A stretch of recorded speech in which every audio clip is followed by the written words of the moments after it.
Next है आपका refraction at spherical surface. Most important topic है वो इसलिए क्योंकि इकलौता यही एक ऐसा टॉपिक है जिसका डेरिवेशन बोर्ड में है।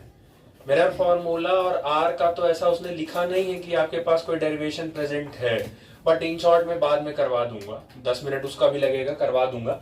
बट इनका डेरिवेशन है और आप अपने प्री बोर्ड का पेपर उठा लो, इसके क्वेश्चन डायरेक्ट प्री बोर्ड में पूछे गए हैं, डायरेक्ट है आपका प्री बोर्ड में। तो ये टॉपिक आपके लिए बहुत इंपॉर्टेंट है। इसका न्यूमेरिकल भी 3 से 4 नंबर का मिलेगा और इसका डेरिवेशन भी आपको 3 नंबर का मिलेगा। करना क्या है, आपसे बोला है रिफ्रैक्शन एट स्फेरिकल सरफेस, आपको रिफ्रैक्शन करवाना है स्फेरिकल सरफेसेस से। तो स्फेरिकल सरफेसेस आपके पास दो ही होते हैं, या तो आपके पास स्फेरिकल सरफेस कॉनकेव होगा या तो स्फेरिकल सरफेस आपके पास कॉन्वेक्स होगा। इन्हीं दोनों के साथ आपको रिफ्रैक्शन एक एक बार करवाना है। ठीक है, अभी ये लेंस से पहले की कहानी है। हाँ, ये भी समझ लो कि लेंस डायरेक्ट नहीं आया था, जैसे लेंस डायरेक्ट नहीं चलाया था। जैसे आपने मिरर से तो करवा लिया जो करवाना था, रिफ्रैक्शन आपने मिरर से करवा लिया। अब लोगों ने ये सोचा कि अगर दो डिफरेंट मीडिया वाले से अगर हम करवाते हैं, जैसे जो लाइट आ रही है वो एयर से आ रही है तो उसका रिफ्रैक्टिव इंडेक्स n1 मान लिया, और जो स्फेरिकल सरफेस है मतलब कोई ग्लास प्रिज्म कुछ तो होगा ही, उसका जो रिफ्रैक्टिव इंडेक्स था वो n2 मान लिया। तो अगर हम अपनी लाइट को ग्रेयर से रेडेंसर में भेजते हैं तो ग्लास कैसे उसको अरेंज करता है, कैसे इमेज फॉर्मेशन करता है, वो उसके लिए स्फेरिकल सरफेस पे कराए। स्फेरिकल से जब उन्होंने रिफ्रैक्शन करा लिया तो कराते कराते इन्होंने एक चीज देखा कि हम बेसिकली उससे लेंस बना सकते हैं। तो यही से टॉपिक आगे स्टार्ट हो जाता है। रिफ्रैक्शन एट स्फेरिकल सरफेस को ही आगे मॉडिफाई करके फिर आपका एक स्पीसीज बन के निकलता है, एक इंस्ट्रूमेंट डिवाइस बन के निकलता है, दैट इज कॉल्ड लेंस। तो क्लास 10th में आपको रिफ्रैक्शन पढ़ा के डायरेक्ट लेंस बता दिया जाता है, बट लेंस के आने से पहले ये टॉपिक पढ़ना पड़ेगा क्योंकि यही एक्चुअल लेंस को लाया है। ठीक है, अब क्योंकि आपको पता है सरफेस दो तरीके के हो सकते हैं, या तो वो कॉनकेव होगा या तो वो कॉन्वेक्स होगा। आप कॉनकेव कैसे पहचानते थे, जिसमें केव लाइक गुफा बनती थी। देखो ये वाला हिस्सा क्या हो गया, केव हो गया, तो कॉनकेव हो गया। बाकी एज इट इज सरफेस आप बड़ा कर दो, अब आप कोई भी लिख सकते हो, ये सिर्फ हाफ पार्ट बनाया है। और कॉन्वेक्स में सरफेस आगे निकला होता था, अगर याद हो तो कॉनकेव में ये एक अंदर रहता था, तो लाइट अंदर जाएगी तो कॉनकेव, और अगर लाइट बाहर वाले सरफेस पे जो निकला हुआ है अगर उस पे टकराती है तो वो होता है कॉन्वेक्स। तो बेसिकली जो ये वाला फिगर है, ये वाला फिगर है आपका कॉन्वेक्स स्फेरिकल सरफेस का, और जो ये वाला फिगर है ये बेसिकली है आपका कॉनकेव का। ठीक है, तो ये कॉनकेव के लिए हो गया, ये कॉन्वेक्स के लिए होगा। हमने रिफ्रैक्शन दोनों के साथ करवाया, दोनों के साथ रिफ्रैक्शन करवा के हम एक रिलेशन लेकर आए रिफ्रैक्टिव इंडेक्स के, इमेज और ऑब्जेक्ट डिस्टेंस और रेडियस ऑफ कर्वेचर, इनके बीच में हमने एक रिलेशन को बनाया, उस रिलेशन को हमने प्रूफ किया, और ये दोनों लेंसेज के लिए ये रिलेशन वेल प्रूफ्ड होते हैं, दोनों के लिए आप अप्लाई कर सकते हो। ठीक, इसी रिलेशन को थोड़ा और मॉडिफाई किया जाता है, तब आपका बनता है लेंस मेकर फॉर्मूला, और उसी लेंस मेकर फॉर्मूला को फिर से आप थोड़ा और मॉडिफाई करते हो, तब बनता है आपका lens formula, that is called 1/f is equal to 1/v minus 1/u। तो बेसिकली लेंस फॉर्मूला को लाने से पहले लेंस मेकर फॉर्मूला चाहिए, और लेंस मेकर फॉर्मूला को लाने के लिए ये चाहिए।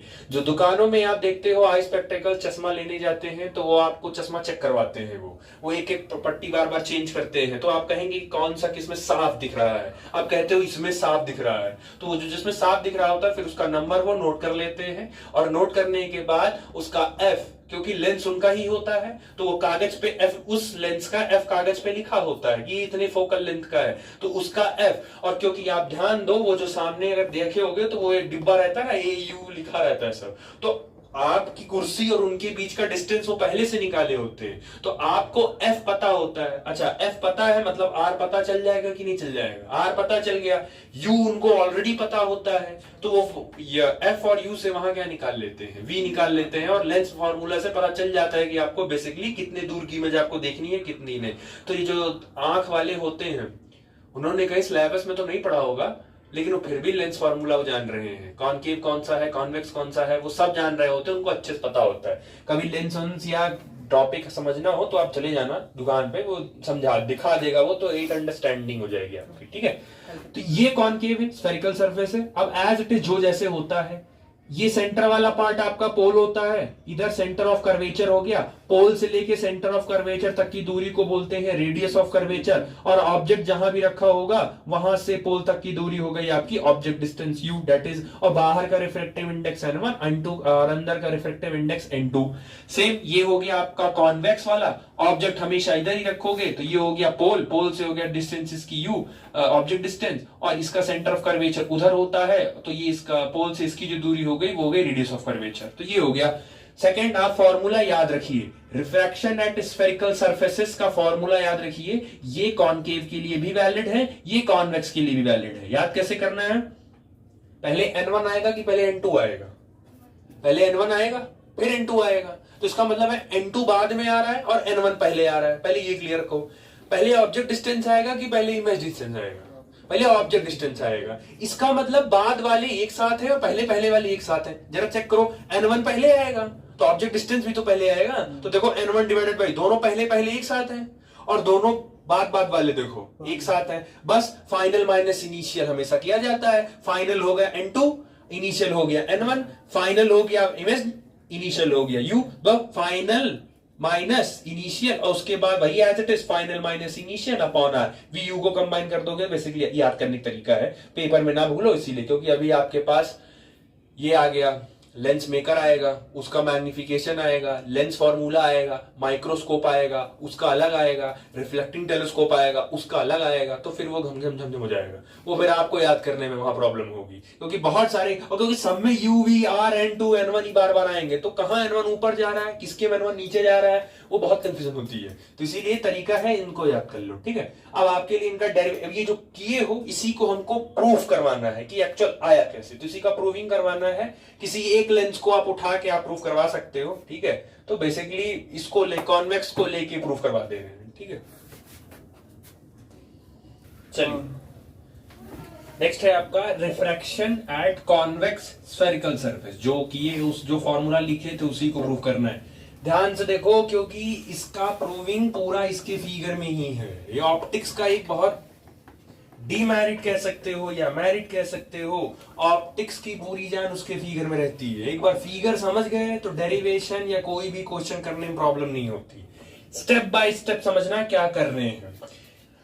ये आपका एक कॉन्वेक्स स्फेरिकल सरफेस है, तो क्योंकि स्फेरिकल सरफेस है मतलब ये स्फीयर ही है, तो विच मींस अंदर का जो मीडियम होगा वो डेंस होगा, उसका रिफ्रैक्टिव इंडेक्स n2 माने हैं, और क्योंकि लाइट बाहर से ला रहे हैं तो उसका रिफ्रैक्टिव इंडेक्स n1 मान लिया। ये इसका पोल हो गया, सेंटर ऑफ कर्वेचर इसका यही होगा, बट अभी मैं बना नहीं रहा हूं, उसके पीछे रीजन है क्योंकि नॉर्मल ड्रॉ करना है अभी। दूसरा हो गया आपका ऑब्जेक्ट, मैंने यहां पे पॉइंट ऑब्जेक्ट रख दिया। पॉइंट ऑब्जेक्ट से आपका एक लाइट रे निकला, ये तो पॉइंट ऑब्जेक्ट से एक लाइट रे निकला। अकॉर्डिंग टू रूल जब भी इंसिडेंट रे जाती है तो हम जिस पॉइंट पर वो कोइंसाइड करती है, जिस पॉइंट पे वो स्ट्राइक करती है, हम तुरंत वहां क्या बनाते हैं, नॉर्मल। और आपको शायद याद होगा स्फेरिकल सरफेस का नॉर्मल उसके सेंटर ऑफ कर्वेचर से पास करता है, ये बताया था मैंने। तो आप क्या है यहां से नॉर्मल, इसीलिए नॉर्मल नहीं बनाए, इसीलिए सी पहले लिखे नहीं, क्योंकि हमें अब जबरदस्ती करना पड़ता है। तो इससे अच्छा आप पहले ये लाइन कर ले अपने हिसाब से, अब आप जहां पे ये कट करें उसी पॉइंट को तुरंत आप सी बोल दो, तो ये बन गया आपका नॉर्मल, ठीक है। रेड वाला हो गया नॉर्मल, क्योंकि आपकी जो लाइट है वो n1 आपका एक रेयरर का काम कर रहा है और स्फेरिकल सरफेस n2 एक डेंसर होता है। तो आपकी जो लाइट है वो बेसिकली रेयरर से डेंसर में जा रही है। रेयरर से डेंसर जाती है जब लाइट, तो towards normal, away normal, towards normal, rarer से डेंसर जा रही है तो टुवर्ड्स नॉर्मल। तो ये लाइट सीधे ना जाके ये लाइट बेंड हो जाएगी, तो ये टुवर्ड्स नॉर्मल बेंड हो गई। तो एक्चुअल ये लाइट यहां इंसिडेंट की एक रे, पहली रे, लेकिन इमेज फॉर्मेशन के लिए आपको कितनी रे चाहिए, 2। तो ऐसा करो एक रे इसी पर भेज दो। अब मैं इसको ब्लैक वाला यहां से हटा दे रहा हूं क्योंकि इसी पे हो जाएगा। एक रे इसी पर से भेज दो, ऐसे नॉर्मल इंसिडेंस। तो जब नॉर्मल इंसिडेंस करोगे तो आपको शायद याद होगा नॉर्मल इंसिडेंस पे कोई रिफ्रैक्शन नहीं होता था, तो ऐसे ही लाइट वो ऐसे निकल जाएगी, यहां मिल जाएगा, और यहां पर आपका क्या फॉर्म हो जाएगा, 2 रे मिल जाएंगी, तो यहां बन गया आपका इमेज। ये हो गया फर्स्ट हाफ, ठीक है, इतना समझ में आ गया। अब आपको इसमें कुछ एंगल्स लेने हैं, ठीक है, सेपरेटली एक काम और, क्या है, ये जो सरफेस है, सुनो, ये जो सरफेस है ये थोड़ा सा बेंड है, तो कैलकुलेशन में थोड़ी सी आएगी प्रॉब्लम। इसीलिए क्या किया जाता है, यहां से इस पॉइंट से एक परपेंडिकुलर लाइन ड्रॉ की जाती है सामने वाले पे, that is called P dash. ये जो पी डैश है ये पी के ही बराबर है, मतलब पी डैश जो होता है वो पी ही होता है, क्योंकि पी वाला जो एरिया है, पी का जो एरिया है वो थोड़ा सा कर्व रहता है, कर्व रहने की वजह से कैलकुलेशन में लेने में प्रॉब्लम होगी, तो इसीलिए उसके सामने उसी का एक इमेज खड़ा कर देते हैं, दैट इज पी डैश, ताकि कैलकुलेशन आप पी से भी लोगे या पी डैश से लो, वो आपके ऊपर है, दोनों एक दूसरे के सिनोनिम्स ही हैं, ठीक है। नेक्स्ट आता है आप एंगल लेना शुरू करो।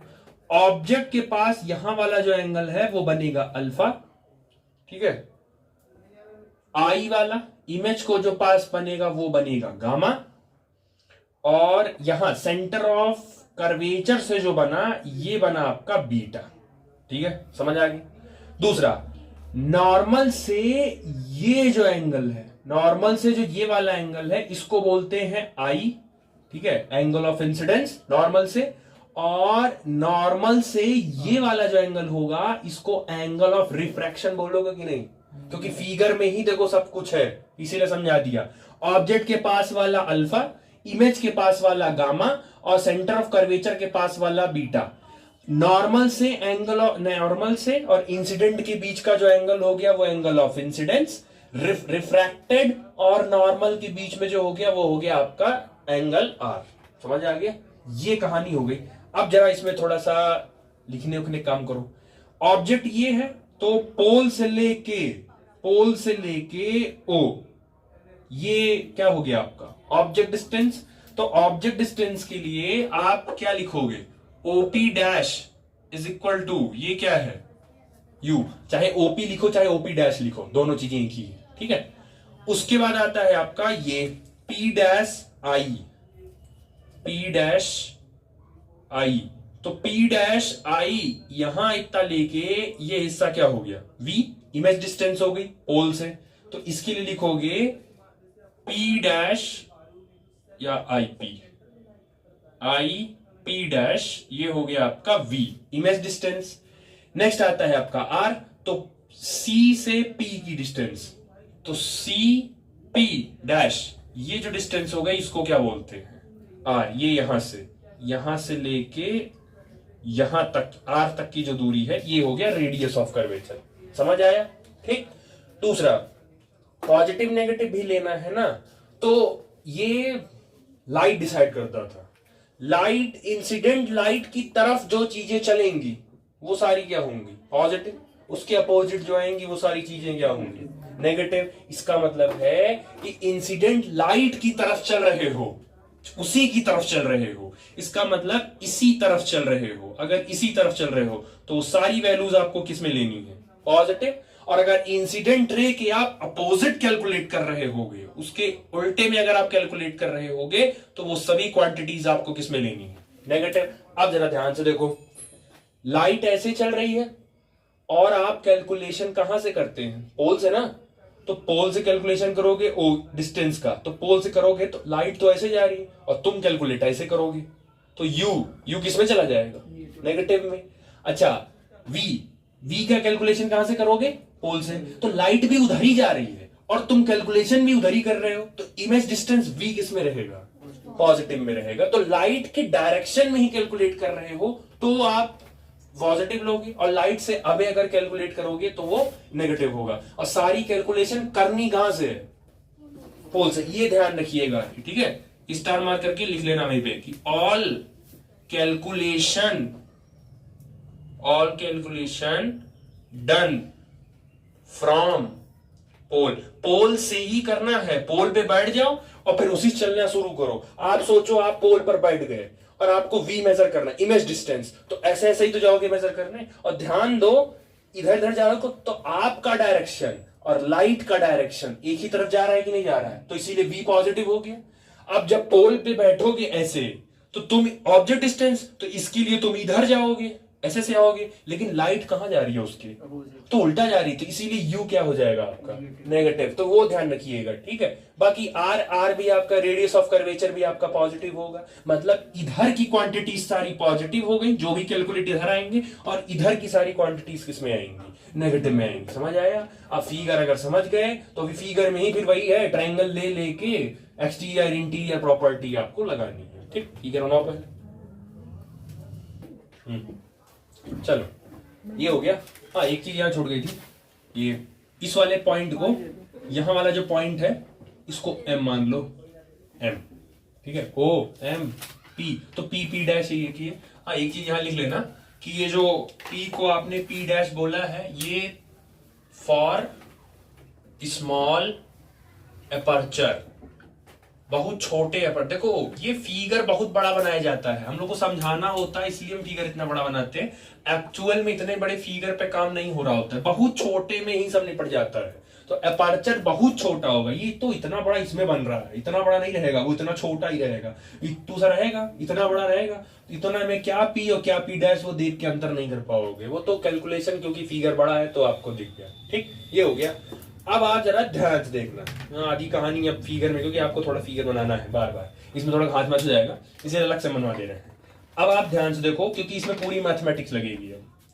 इन ट्रायंगल ओ एम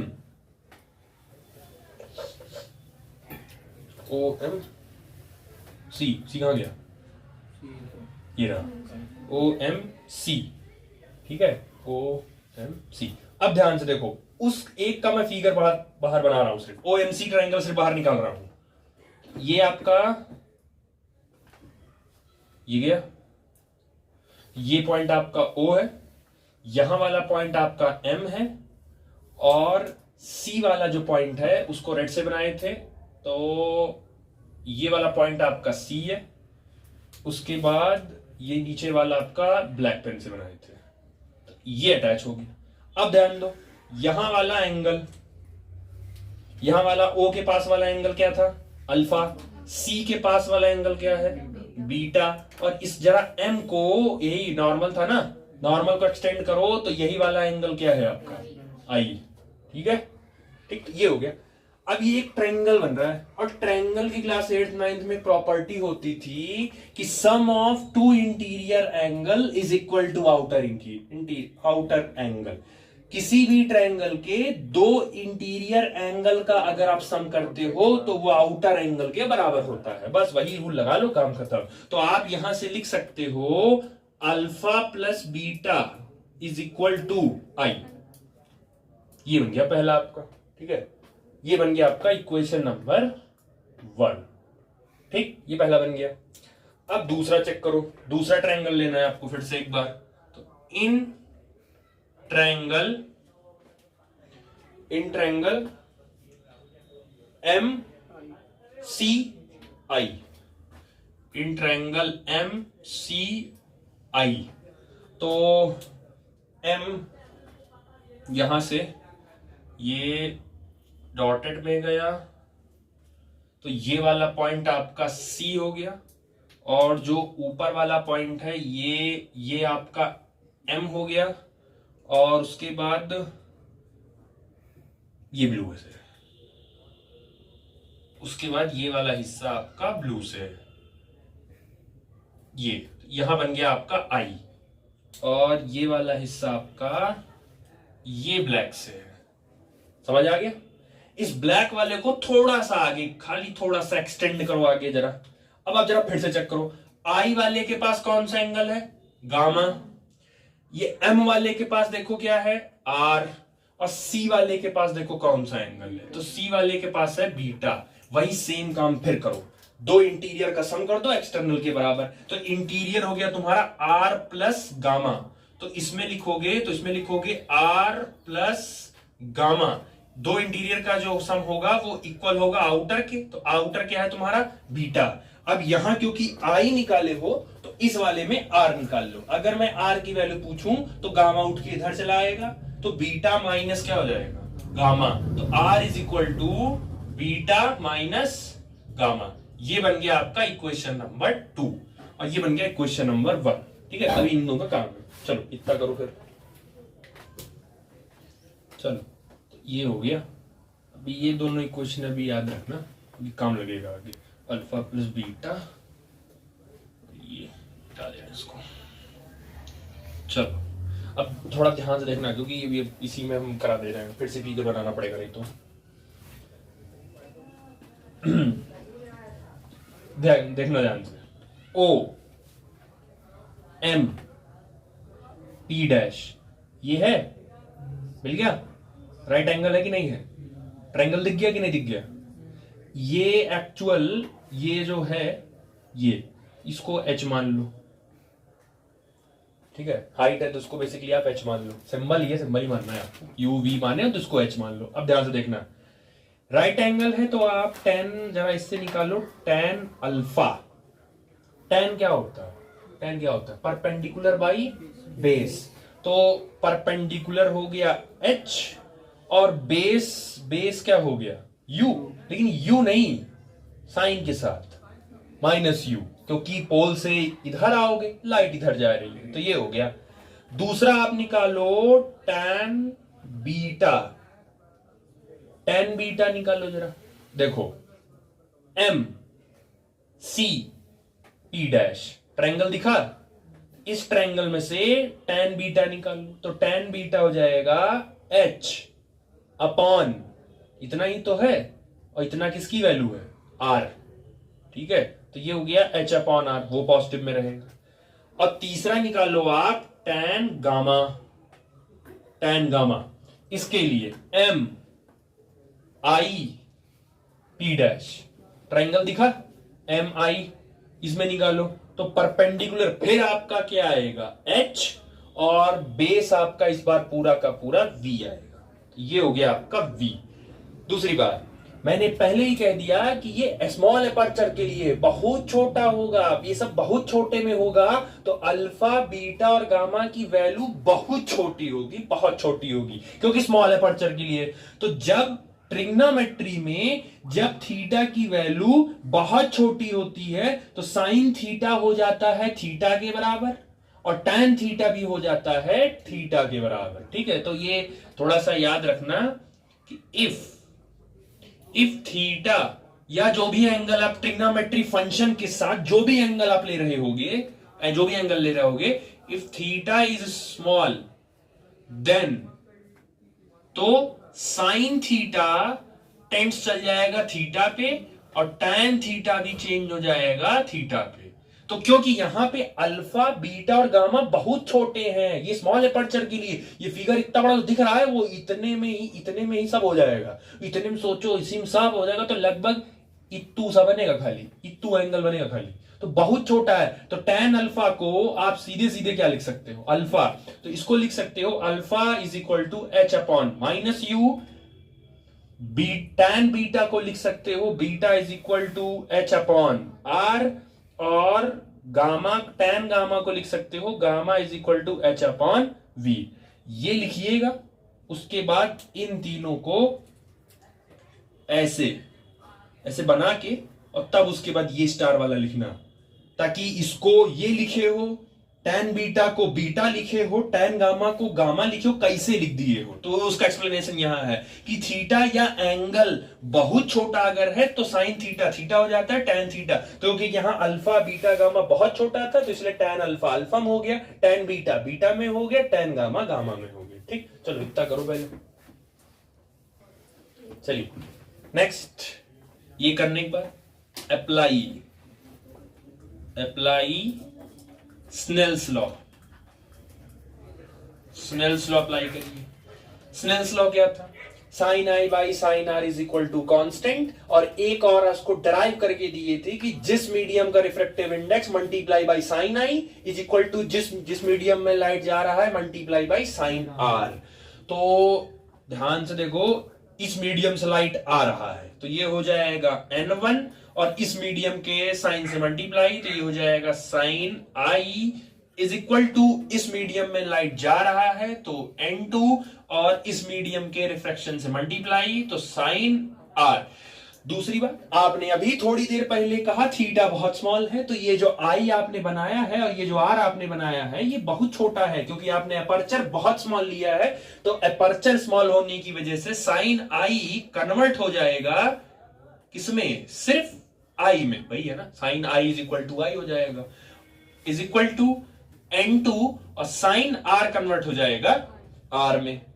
अब यहां से N1 इज इक्वल टू, आपने आई की पीछे वैल्यू निकाली थी, आई की वैल्यू आपने निकाली थी अल्फा प्लस बीटा, तो आई की वैल्यू पुट कर दो, alpha plus beta is equal to N2, और आर की आपने पीछे वैल्यू निकाली थी बीटा माइनस गामा, तो बीटा माइनस गामा पीछे निकाले होगे, तो चाहो तो उसको यहां लिख सकते हो फ्रॉम इक्वेशन 1 एंड 2, पहले और दूसरे इक्वेशन से आपने किया था। ठीक, समझ आ गया ये?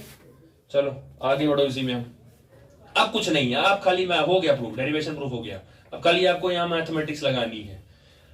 अल्फा यही लेके बैठे हो, अल्फा की वैल्यू हो गई, अच्छा h अपॉन माइनस यू है, तो इसको माइनस h अपॉन यू लिख सकते हो कि नहीं, प्लस बीटा, बीटा ये रहा आपका h अपॉन आर, तो ये हो गया आपका is equal to N2 multiply by beta, beta हो गया आपका h upon R minus gamma हो गया आपका h अपॉन वी, ये हो गया h अपॉन वी। ठीक है, चलो ये हो गया।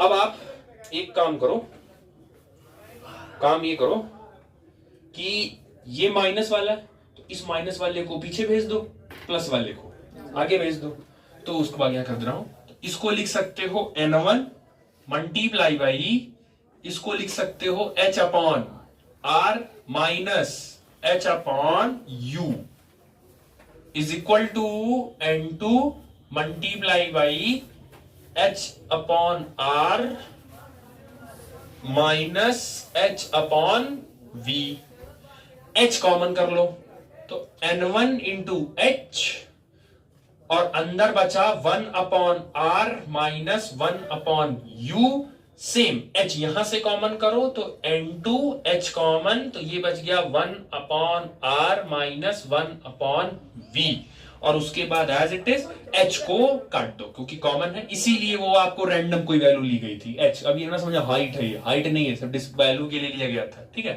तो आप क्या करो, कटने के बाद n का मल्टीप्लाई अंदर कर दो, तो n का मल्टीप्लाई अंदर करोगे तो ये हो जाएगा N1 upon R minus N1 upon U is equal to N2 upon R minus N2 upon V. अब कुछ नहीं करना, ये आर आर को एक साथ कर दो, यू वी वालों को एक साथ कर दो। ये बताओ N2 बाई आर और N1 बाई आर, तो N1 को उठा के ले जाके उधर भेज दो और N2 बाई वी को उठा के लाके इधर भेज दो, तो ये जब उठ के इधर आएगा तो इसका माइनस किस में कन्वर्ट हो जाएगा, प्लस में। ठीक है, तो ये वाला लाइन हो गया होगा, इसको मिटा दे रहे हैं, तो ये N2 बाई वी ये उठ के इधर आया, तो ये हो गया आपका N2 बाई वी पॉजिटिव में minus N1 upon U is equal to, ये पहले से था आपका N2 बाई आर और N1 बाई आर उठ के उधर गया तो ये माइनस हो गया, तो ये हो गया N1 by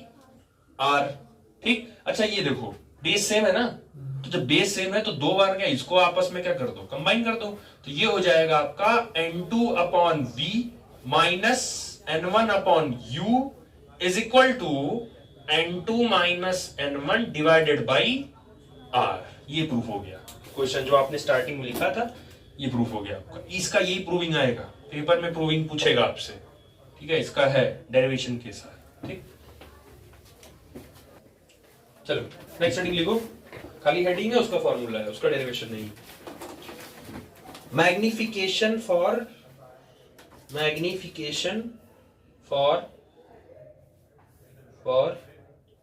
spherical refracting surfaces, magnification for spherical refracting surfaces,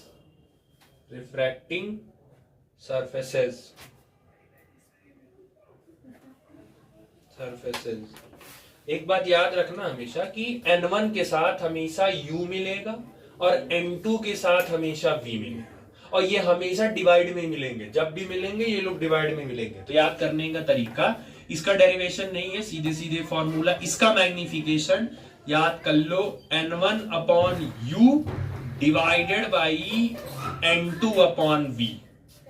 अब इसको चाहो थोड़ा सा मॉडिफाई कर लो, तो m is equal to n1 upon u, और ये जब ऊपर जाएगा मल्टीप्लाई होने तो क्रॉस हो जाएगा, क्रिस क्रॉस, तो ये हो जाएगा v अपॉन n2।